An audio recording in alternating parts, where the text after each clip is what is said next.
What are 5 things that could cause a total grid collapse? And how might you prepare for them? Today's video, we'll be discussing it. Hey guys, Titan Preparedness, welcome back to the channel. As I said in the intro, we are talking total grid collapse or total grid failure. 5 situations that could cause it. How do we prepare for those situations? What do we do with those situations, and are these situations likely? So let's kick it off with number 1, the prepper's favorite, an EMP, an electromagnetic pulse. You see, preppers have written books, we've written stories, we've had movies, we've had shows around the idea that an electromagnetic pulse has happened. Now what is it? It is a high nuclear explosion that, instead of causing damage to the ground, spreads out as far as the eye can see and basically wipes out all electronic infrastructure in that area. It is said that if an EMP hits, 90% of Americans will die in the first year. We will go back to the Stone Age. Think of every single thing that is connected to some sort of electrical grid. Your cars, your cell phones, your lights, your water, your fuel, both your gasoline and the gas that heats your home gone. How likely is it to happen? Very low.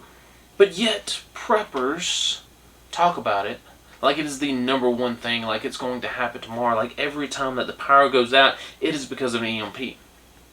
It's like we get paid every time we talk about it. It is a very, very low likely scenario. However, if it did happen, right, that 0.001% chance that it did happen, it would have disastrous effects. And again, we've had people who are very uneducated write books about this. We've had educated people write books about this, and there's been quite the difference between the two reads. We've had shows, we've had videos, we've had numerous people make millions of dollars talking about EMPs. Why? Because it is the worst case scenario. And it would, depending on where they hit, wipe out and cause a total grid failure. Number 2 is very similar, a CME, a chronicle mass ejection, or a sunburst. This does not provide an enemy, at least not initially. Now, let's say the sun does have a sunburst. Depending on where it hits, what states, what side of the planet, depends on what the outcome. If the United States gets hit, you can bet that people like China and Russia are going to invade. If Russia and China get hit, you can bet we're probably going to invade them for safety and humanitarian reasons. But again, this is not caused by an enemy. It is caused by Mother Nature slapping us in the face again. There are examples of CMEs hitting. I believe it was down in Hawaii? I could be wrong about that. Like back in the 1940s, right? They had a big CME event. It didn't wipe everything out. It was a very small CME, but it disrupted radio transmissions. It disrupted telegram transmissions. Now, our atmospheric bubble has taken care of a lot of them. That's why we have the aurora lights. That's why we have the northern lights. Those are solar flares. But none of them have hit. None of them have caused damage yet. That doesn't mean they won't. Number 3, we saw a lot of during the first months of the Biden administration. That is cyber attacks. Everything is connected to the grid, the internet grid. Whether it be your tractors, whether it be your transportation, whether it be your water treatment plants, whether it be your gas systems, whether it be your nuclear power stations, your coal power plants, your water treatment plants. It's all connected to the internet. And we had Russian bots get into our internet systems and start locking them down. Now, we had a big event here in the southeast where they shut down a pipeline. Right? Russian people got into it, or Russian hackers got into it, and it shut the pipeline down for about 2.5 weeks. We survived. We did fine. People freaked out over it. Had it happened and the news never reported it, people would have continued getting the fuel the exact same way they had been, and no one would have known any different. But because the news said, oh my gosh, The pipelines are shut down. Everyone needs to go and buy fuel. People weren't just buying enough to fill their cars. They were buying enough to fill their car 10 times over. During the same few month period, down in Florida, they had a water treatment facility to go down. Out west, they had a food processing plant go down. And let's think, I work at a power plant. You shut down my power, not that big of a deal. You shut down my power in the middle of winter, and you shut down the surrounding areas where now I can't leave my home and go to a hotel. That's going to suck. Now me, prepper, I have things, I'm good.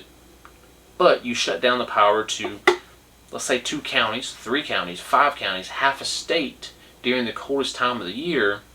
That's going to be rough. Speaking of, is physical attacks. 9 substations is all that separate us from the Great Blackout. 9. 1, 2, 3, 4, 5, 6, 7, 8, 9 is not a lot. We had rednecks take out power grid up in North Carolina last year, 2 years ago. Coldest day of the year, and they decided to start shooting up the substations.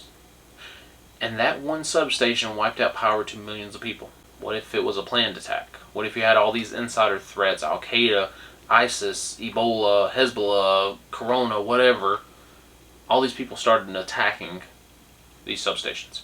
Right? We have insider threats, according to the big YouTubers. We have millions of people crossing the border every year that are terrorists. What if they started planning, you go east, you go west, you go north, at 12:02 Central Time, we're all hitting these substations.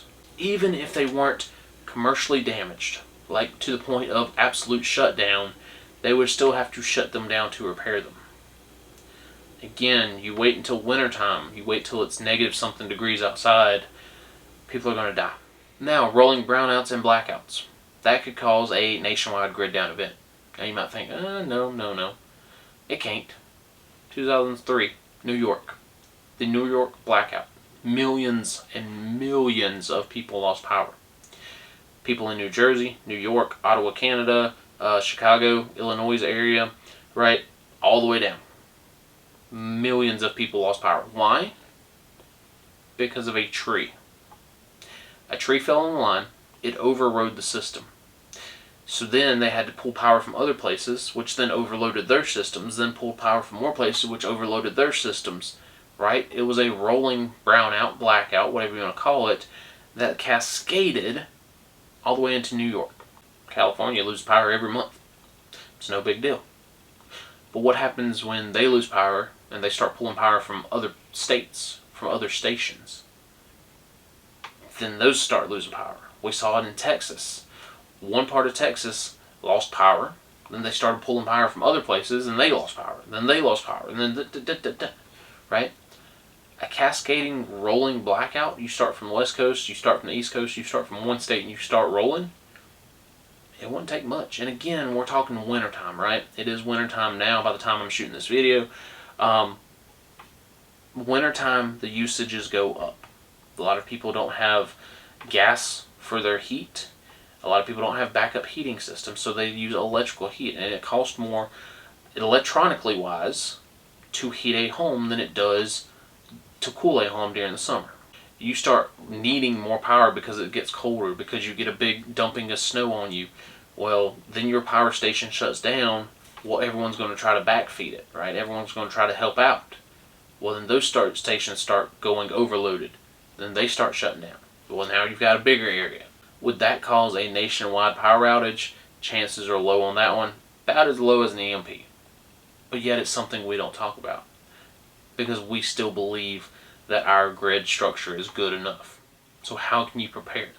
An EMP, there's not much you can do, right? Maybe have all your off-grid electronical systems, do hand crank on everything, hand pump on everything, have an EMP shield around your house. Maybe. A CME would be the same way, right? It acts the same as an EMP, just less intense.